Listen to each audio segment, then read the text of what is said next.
Salut! Alors aujourd'hui je vous retrouve dans ma salle de bain. Alors j'espère que ça ne nous annonce pas un reconfinement.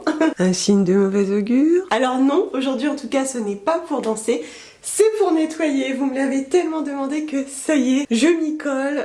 Bon voilà, je le fais aussi parce que vous me motivez. Clairement, faire le ménage, ce n'est pas ma passion. Je me dis que voilà, si on le fait ensemble, j'allais dire, je le fais pour le partager avec vous, vous partagez des réflexions, des retours, peut-être des astuces, pourquoi pas. Aujourd'hui, c'est la salle de bain. Alors la salle de bain, c'est pas le pire, mais depuis que j'habite à Lille, c'est en train de le devenir. C'est-à-dire que l'eau ici est tellement calcaire que j'ai passé pas mal de temps à nettoyer ce fameux calcaire qui s'accroche absolument partout, sur la paroi de la douche, sur le carrelage, sur le bac, sur le lavabo, sur la robinetterie.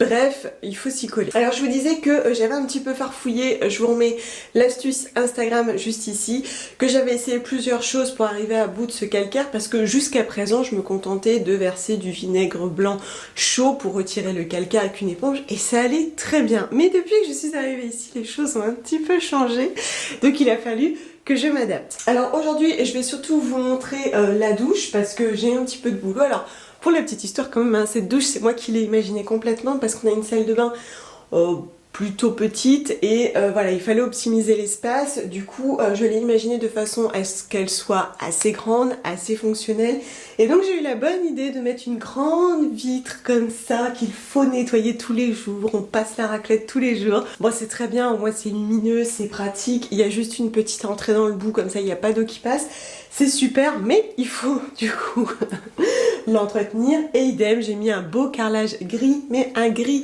en relief, ce qui fait que, encore une fois, le calcaire, il peut bien se déposer sur tous les petits reliefs du carrelage, tout ce qu'il ne fallait pas faire.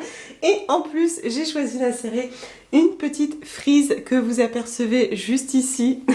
Des petits carreaux, c'est absolument génial, des petites mosaïques, c'est parfait. Au niveau des produits, ça a encore changé. Et probablement que ça changera encore. En fait, j'essaye des choses très régulièrement, je change, j'essaye, mais surtout j'essaye de réduire le temps que je passe dessus parce que franchement, dernièrement j'en ai passé du temps à essayer des recettes, de l'acide citrique, du percarbonate. Il y a des choses qui fonctionnent mais j'y passe énormément de temps. Comme je vous l'ai dit, faire le ménage, c'est clairement pas ma passion. J'en pouvais plus de voir ces traces blanches et là du coup j'essaye d'aller plus à l'essentiel et ma révélation, c'est ça. Celui-ci, vous l'avez déjà aperçu, puisque je vous avais dit lorsqu'il est arrivé chez moi, parce que Mutine me l'avait offert pour test, qu'au début j'étais pas très convaincue. Et d'ailleurs quand ils me l'ont donné, c'était écrit donc anti-calcaire, cuisine et bain au vinaigre blanc. Je dis attends, en fait c'est aussi efficace que du vinaigre blanc chaud. Et Rislaine m'avait répondu déjà à l'époque, je dirais plutôt que c'est un vinaigre amélioré. Bref, je suis rentrée chez moi en me disant que de toute façon c'était comme du vinaigre, et lorsqu'il m'avait demandé mon avis quelques semaines après, je leur ai dit bah oui c'est comme du vinaigre, c'est nul, c'est nul. Et puis bon voilà, je l'ai laissé dans un coin jusqu'au jour où une nouvelle fois je me suis rendue dans ma salle de bain pour nettoyer cette vitre pleine de calcaire qui aujourd'hui est plutôt pas mal et vous allez bientôt savoir pourquoi. Et j'ai pchité ça d'abord à froid. J'ai pas fait chauffer d'eau, j'ai pas fait chauffer de vinaigre, j'ai pas utilisé d'acide citrique, je l'ai mis et c'est ce que nous allons faire ensemble aujourd'hui. J'ai passé ma brosse partout, j'ai rincé et là, waouh, c'est ma révélation du jour. C'est-à-dire que maintenant, à froid, donc j'utilise même plus d'énergie, je vaporise juste ça, autant sur la vitre que sur le carrelage et bim, ça s'en va. Donc désormais j'ai laissé tomber toutes mes poudres, je vais au plus simple. Et d'ailleurs je vais leur dire, mais je pense qu'ils vont le découvrir en voyant cette vidéo, waouh, je suis trop contente, ça a changé ma vie et mon rapport au calcaire aussi. Du coup on est en meilleur terme avec le calcaire et la salle de bain depuis. Donc c'est ce que je vais faire, je vaporise partout, je frotte. Alors c'est marrant parce que ça produit comme une petite mousse, vous allez le voir. Et je l'utilise aussi sur les carrelages et ça fonctionne. Alors sur le carrelage d'ailleurs c'est drôle parce que c'est même très flagrant puisque lorsque je frotte avec la brosse, du fait de l'humidité, le calcaire disparaît à l'œil nu. Je ne vois plus les dépôts blancs. Donc je frotte et ça n'est que le lendemain que je découvre où je n'ai pas bien frotté puisque j'ai encore du blanc. Et comme j'adore faire le ménage, souvent le lendemain je ne recommence pas. J'attends la fois d'après, donc on le voit encore. Je vous mettrai un petit insert pour que vous puissiez voir. Et ça ne me demande que très peu de travail par rapport à ce que je faisais avant. Donc ça, c'est l'étape numéro 1. J'enlève le calcaire absolument partout, y compris sur la robinetterie. Ensuite, pour le bac de douche et le lavabo en général, j'utilise... Alors avant, je sais toujours la même histoire, j'utilisais juste du savon noir et depuis que nous sommes ici, les choses ont un petit peu changé. Désormais, j'utilise davantage des pâtes que je fais moi-même avec du bicarbonate, du savon noir. J'utilise notamment de la pierre d'argile. Alors plus récemment, j'ai testé cette recette qui est issue du livre My Cosmetics. Alors, la pâte dont je vous parle, ils appellent ça... C'est une pâte blanchissante, je crois. Pâte nettoyante, carrelage et sel de bain. Dedans, on a du savon noir, de l'eau, vinaigre blanc, blanc de meudon et éventuellement huile essentielle si vous le souhaitez. Alors, j'ai utilisé ça. Ce que j'ai trouvé plutôt pas mal, c'est l'aspect pâte. Bah, d'ailleurs, il m'en reste encore un peu. Parce que c'est vraiment liquide. Vous voyez ? C'est très facile à déposer, on frotte et ça fonctionne très très bien. Alors j'avais un petit peu peur du fait du blanc de meudon que ça blanchisse parce que ok, c'est bien pour blanchir machin là, mais moi de l'autre côté j'ai un évier gris et moi j'aime les trucs polyvalents. Je peux pas faire un produit pour la salle de bain, enfin si je peux mais je n'ai pas envie. Et donc du coup je l'ai quand même testé sur ma plaque de gaz et ça va, ça fait pas de traces blanches. Il suffit de bien rincer avec une éponge humide et c'est nickel. Ça fonctionne très très bien, j'ai trouvé que c'était top. Je pense que j'en mets trop, du coup sur le coup je me dis oh là c'est pas du tout économique mais en fait encore un petit peu feignante, je verse comme ça.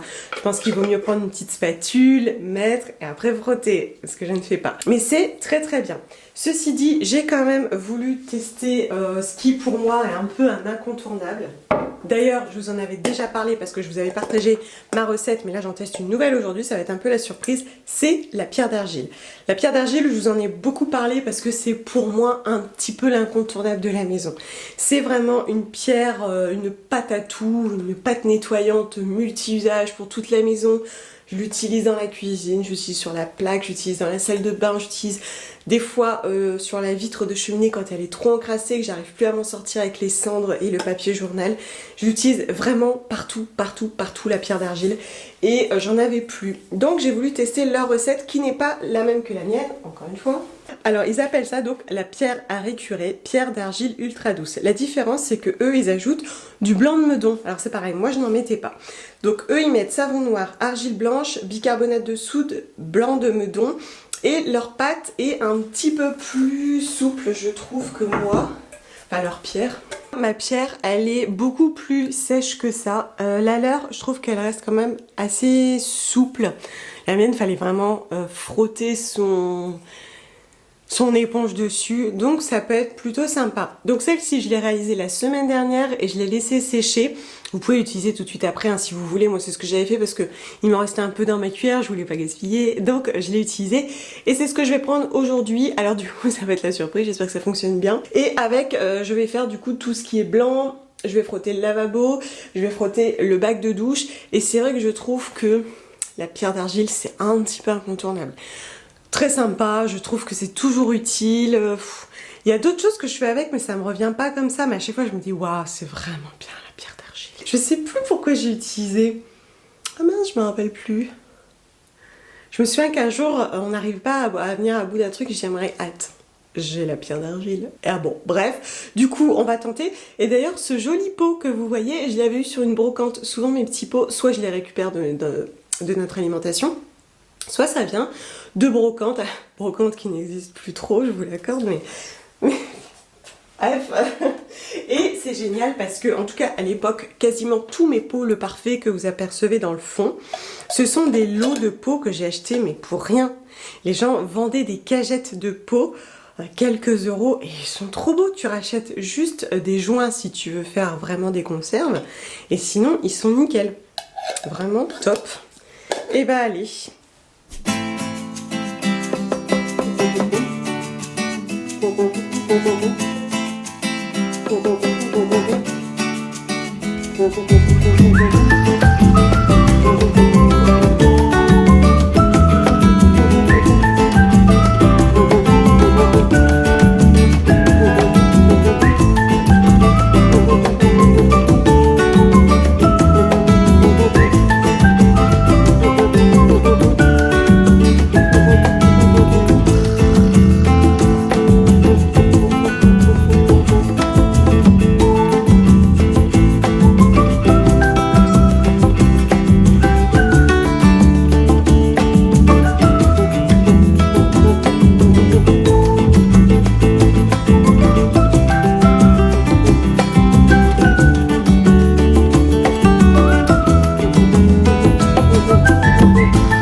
passe un coup de spray vitre, mais très honnêtement, c'est parce que vous êtes là. D'habitude, je me contente de rincer, passer un coup de raclette et de chiffon et je laisse comme ça parce que de toute façon, je sais que d'ici demain, on remettra un petit coup d'eau et que ça refera des traces. Mais là, je fais les choses bien aujourd'hui. Pour vous.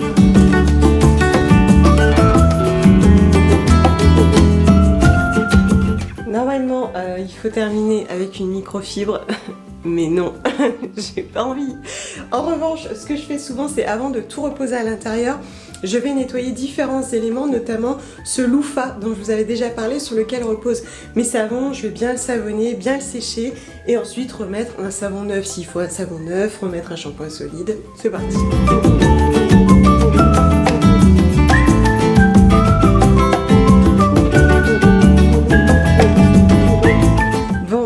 Du savon, sans grande surprise, je l'ai déjà changé. J'ai mis celui de Clémence et Vivien au petit grain. En revanche, au niveau du shampoing solide, on va changer.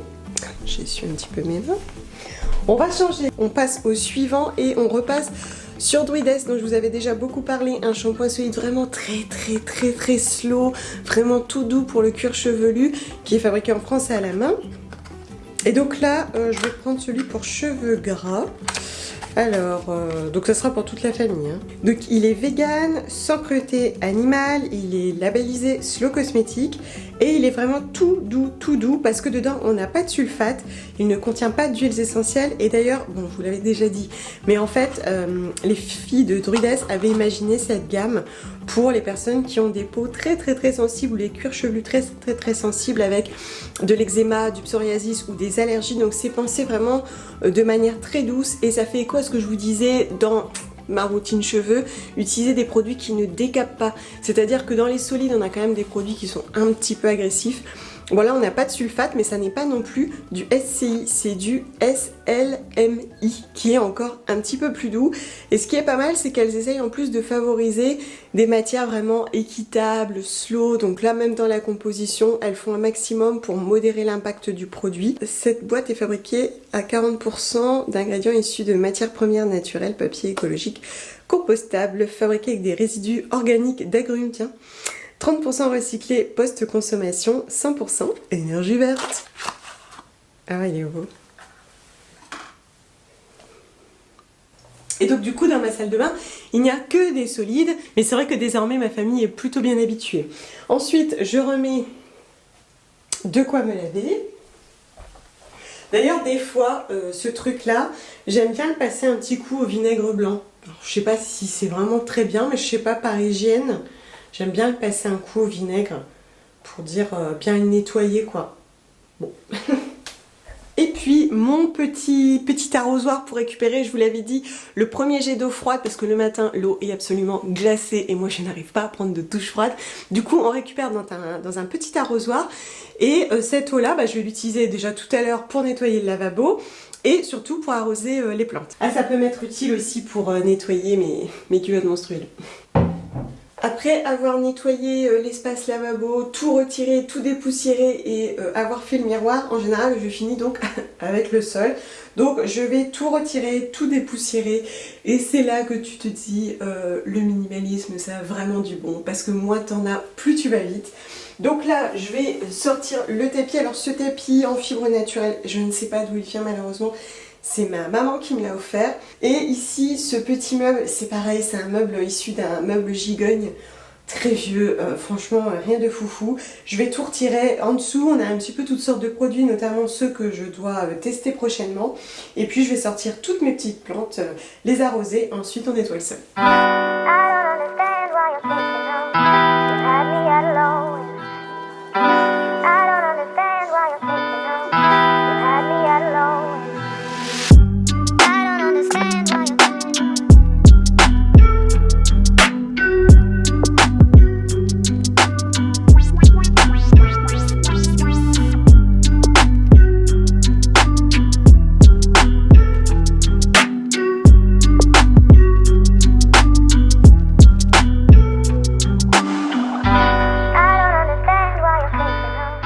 Au niveau des sols, je fais toujours la même chose et pas changé depuis toutes ces années. J'utilise à chaque fois du savon noir pour nettoyer mes sols. Même le parquet, j'utilise du savon noir. Alors en général, moi ce que je fais, après je vous dis vraiment ce que je fais personnellement, je dis pas que c'est bien ou que c'est pas bien, mais en général je dilue du savon noir dans de l'eau chaude et j'ajoute un petit peu de vinaigre blanc et c'est tout. Je trouve que ça fonctionne plutôt bien. Ici c'est du lino, c'est un faux parquet gris en fait, hein. C'est un effet parquet mais pas du tout. Et c'est pareil, je trouve que ça fonctionne très très bien aussi. J'ajoute un petit peu de vinaigre blanc pour désinfecter un petit coup, mais de ce que je disais, juste du savon noir, c'est très bien, c'est multi-usage.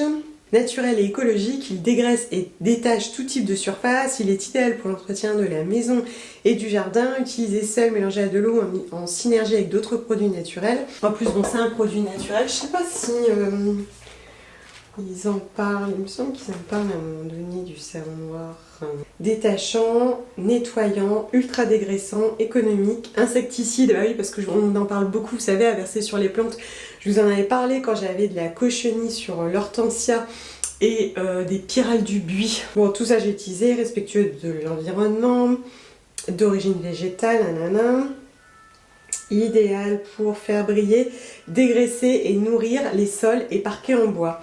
Il est légèrement plus irritant pour la peau que le savon de Marseille, mais bien plus dégraissant, donc idéal pour tout type de surface, carrelage, parquet, céramique, lino, béton, surface synthétique. C'est parfait. Au niveau du dosage, ça peut s'utiliser pur comme un savon classique ou en dilution, 20 à 50 grammes de savon par litre d'eau pour le lavage des sols. Et ben c'est parfait, du coup c'est parti.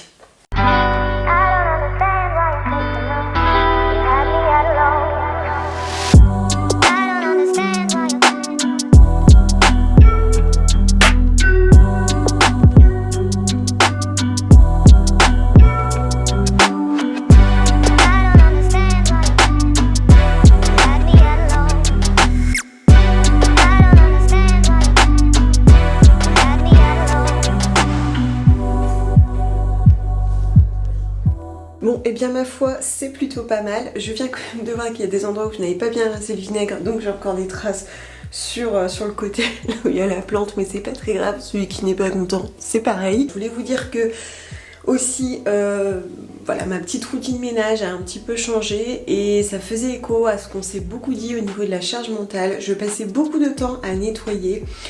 Et aussi je me mettais la pression des fois à venir dans ma salle de bain et me dire ah, elle a l'air super sale, pourtant j'ai l'impression d'être propre, mais presque je me culpabilisais moi, alors que nous sommes 3 et demi avec Amy, et que je passais un temps fou à imaginer des recettes. Et en fait un jour je me suis dit mais t'as pas mieux à faire Audrey que te galérer comme ça avec le calcaire.